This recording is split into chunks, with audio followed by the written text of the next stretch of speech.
All right, this is going to be a little long and rambling. I'm kind of following up on the video I did on Spanish-made marto katana from the 70s and 80s because I mentioned being able to use some of their blades to make Chinese straight swords, Jian, considering what our other choices were at the time. So I wanted to kind of compare that. If you were a practitioner of Chinese martial arts, Kung Fu, Tai Chi, whatever, back in the 70s to early 80s, you had very few choices on what you can get in the way of equipment, even uniforms in some cases, because you either had to go down to the local knife shop or you had to go down to the local martial arts store if there was one, and then it was pretty much just what was available. You could barely find catalogs to order stuff. You didn't have internet and things like that. And what you would normally find, there'd be wooden swords for practice, which they're kind of good for what they're good for, just like bokken and Japanese swordsmanship. But they look like wooden pirate swords for kids in certain ways, and they just don't have the right feel or balance or whatever. The realism. You could also get these cast aluminum things that were horrible and soft and bendy and cheap looking.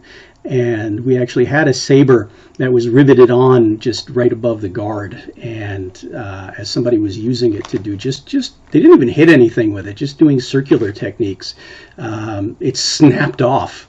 And that was the end of that. So that was pretty thoroughly pathetic.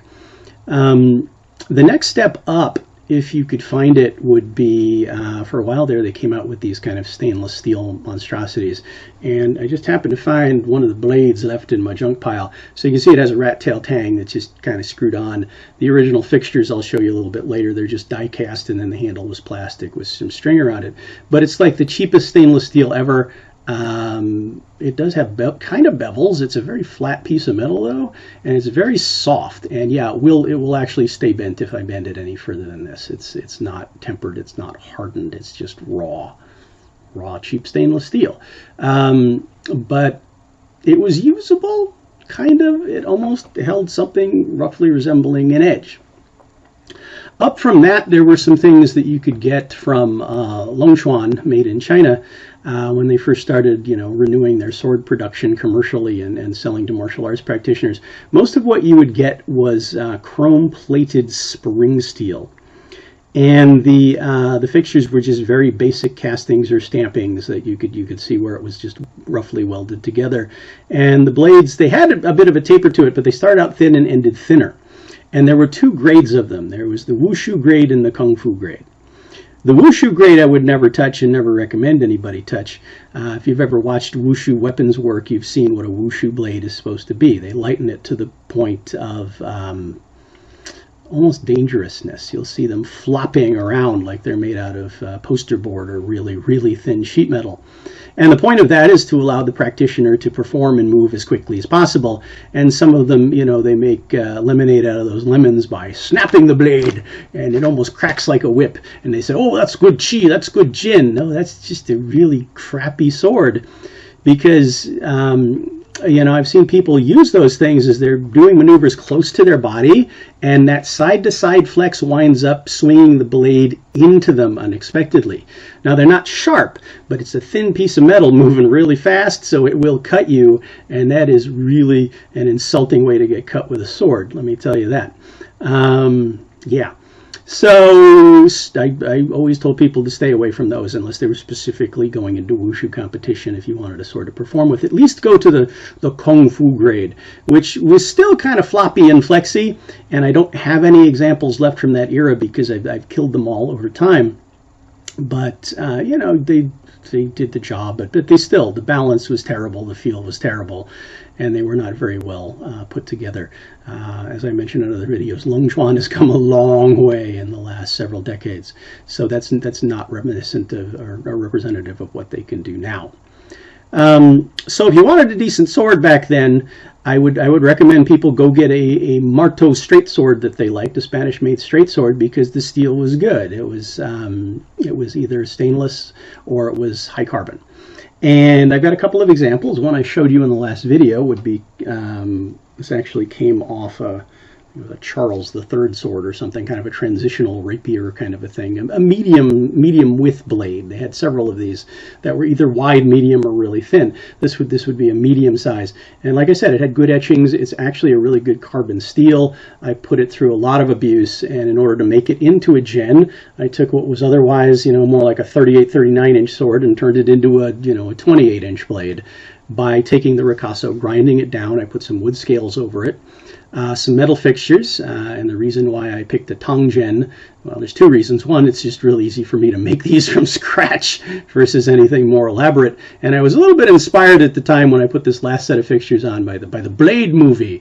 Blade sword is kind of a Tongjian, and it just feels good, and it's pretty well balanced. But like I said, there's no distal taper in the thickness. It's just as thick at the hilt as it is at the tip. However, you do get some balance out of the fact that it's got profile taper, so it's wider here than it is here, not by a whole lot, but that it helps a little bit. And like I said, you're getting a very, very tough, flexible, sharpenable blade that can take a ridiculous amount of abuse and not fail. I mean, I've chopped wood with these things.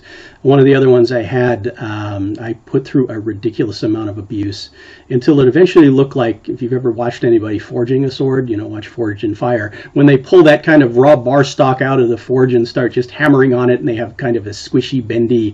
Yeah, I mean, not only were there bends in it eventually this way, there were bends in it eventually this way as well.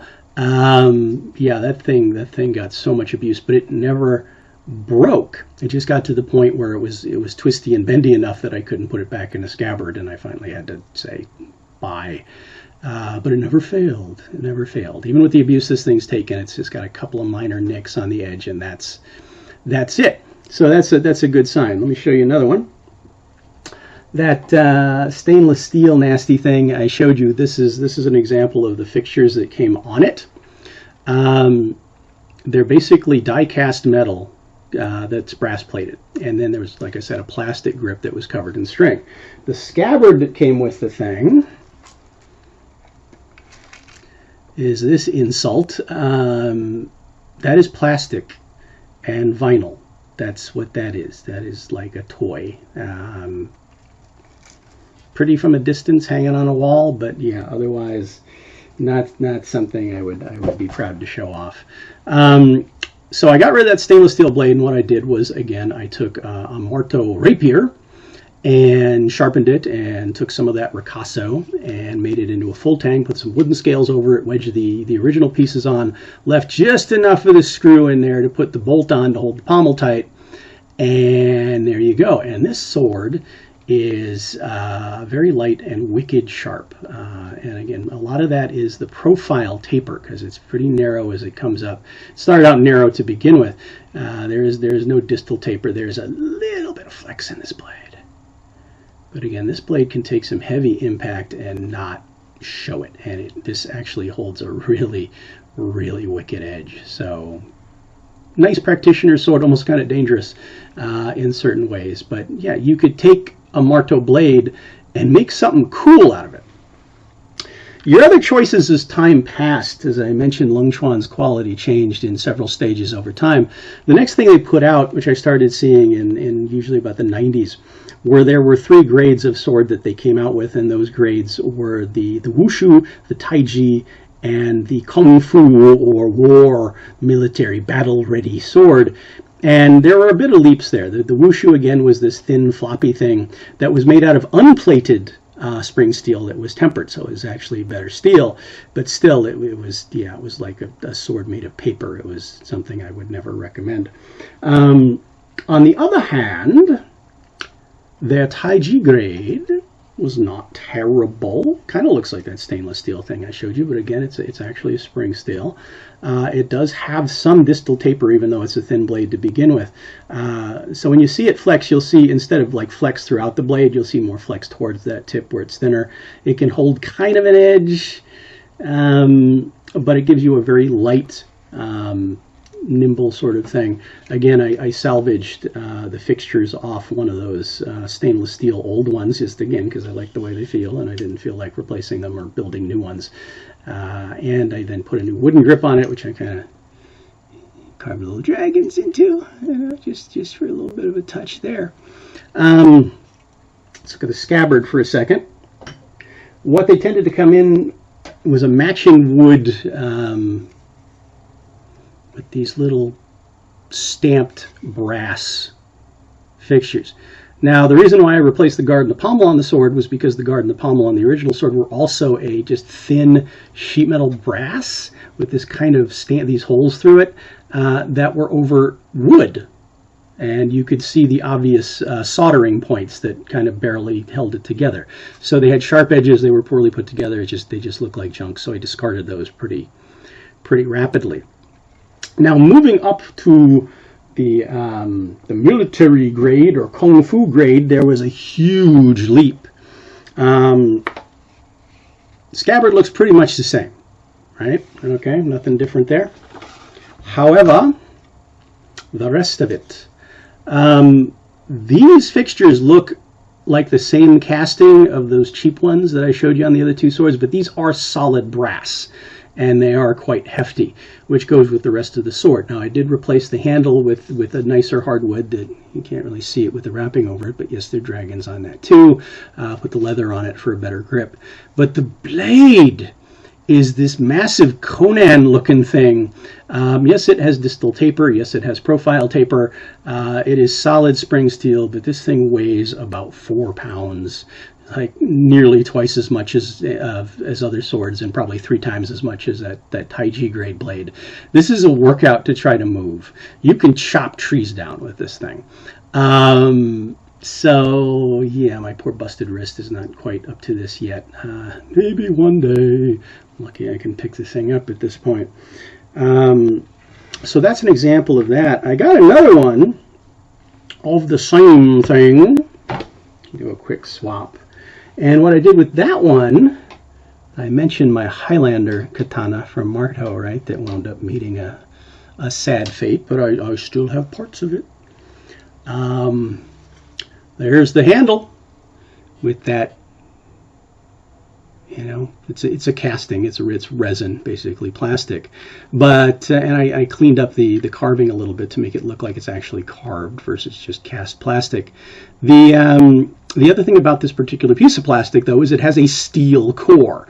There's actually a rectangular steel, pretty thick steel tube through the middle of it that it's cast over the top of, that after I ground down this blade into a tang and slid it down through the middle just to a really tight fit and kind of, gave it a little epoxy to fill in the gaps, gives me a sense that this thing is unbreakable. Again, I saved just enough of that rat tail to put the bolt on, and then the pommel is actually just kind of some pressed brass that I took off a Longchuan Taiji saber that I wasn't terribly impressed with. I also took the ring off that too. The guard, I actually just made that just out of steel, and then the blade, put a little bit of relief here in the ricasso, so I have a ricasso again if I want to do any kind of half-handing to it. But it's heavy. Now, having a steel core handle improves the balance quite a bit, and the balancing point is actually it's pretty good on this one. That's about right there. But still, this is a 3.5 pound sword without the scabbard. It's a beast, but you probably can't break it without doing something ridiculous to it. Like I said, you could chop wood with these and they're not going to give up. Now, again, we're talking like early 90s when you're talking era, 80s to early 90s. And in the later 90s, we started seeing better stuff. And the first people I saw put out better stuff was Hanwei. They were making some really good katana, and they started to branch off into the Chinese weapons market. And one of the things that I got from my daughter at the time was this thing. This is the Practical Taiji Jian. Now, they also made a Wushu Jian, which was red, I think, and again, ridiculously paper thin and floppy. This one, at least, is a step up because you've got some decent solid metal castings. I think this is kind of a plastic resin, and this is kind of a plastic resin or proprietary, they're unbreakable kind of stuff, hard to fracture materials. The blade is supposedly something in the realm of a spring steel. It's similar to that Taiji grade sword from Longchuan that I showed you, with a little bit more of a refined finish and edge to it. It's got a little bit of an edge and slightly better planes on it and profile and kind of a satin finish. But again, really flexible, really flexible. And this is a shorter one for her. This is probably a 26-inch blade. It's not very big, but better. So hope on the horizon. And yes, if you look around out there today, there are Chinese smiths, a lot of them centered in Longchuan, reviving that art for the martial arts community worldwide. The things that are coming out of there now are incomparable. You've got great fixtures, great geometry, great balance, great quality, and a huge variety. You can get the heavier, beefier hanjian, or that kind of medium tangjian, or the more modern, what people are used to seeing, which is a Ming or a Qing style jian. And you can get all sorts of different steels and temperings and edge qualities and weights.